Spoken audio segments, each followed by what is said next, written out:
Once long ago there was a great king named Arlen, who ruled a mighty kingdom surrounded by vast forests and silver rivers. Arlen was not only wise but also kind, loved by his people for his fairness and courage.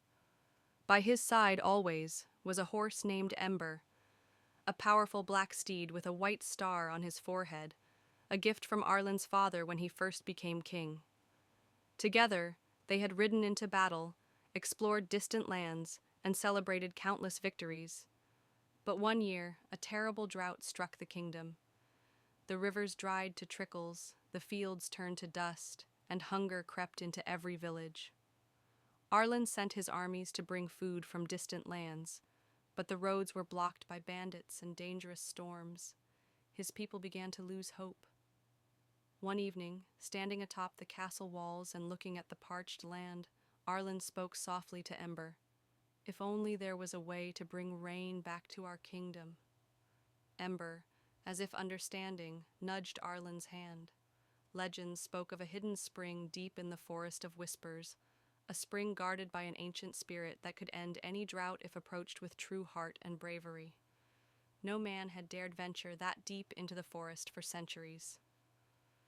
Determined, Arlen saddled Ember before dawn.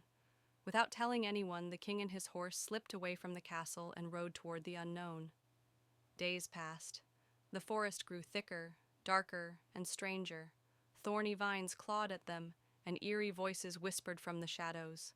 But Ember pressed on fearlessly, guiding his king.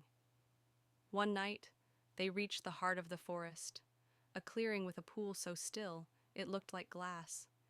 In the center stood a towering spirit of water and mist, watching them with eyes as old as time. The spirit spoke. "Why do you disturb my slumber, king of men?" Arlen bowed low. "Not for glory, not for gold," he said, "but for my people who suffer and hunger. I ask nothing for myself, only for rain to bless my land again." The spirit considered him for a long, silent moment. Then it said, "A heart pure and brave, carried by loyalty, you have earned your wish." The spirit raised its arms, thunder rolled across the skies, and rain began to pour, soaking the earth with life. Arlen and Ember raced home through the storm, triumphant. When they returned, the fields turned green again, the rivers sang with new life, and the people cheered for their king. But Arlen always said the true hero was Ember, whose loyalty and courage had carried them both through the darkest times. And so, for the rest of his life, King Arlen ruled with even greater wisdom, never forgetting that a loyal friend, even one on four legs, could change the fate of a kingdom.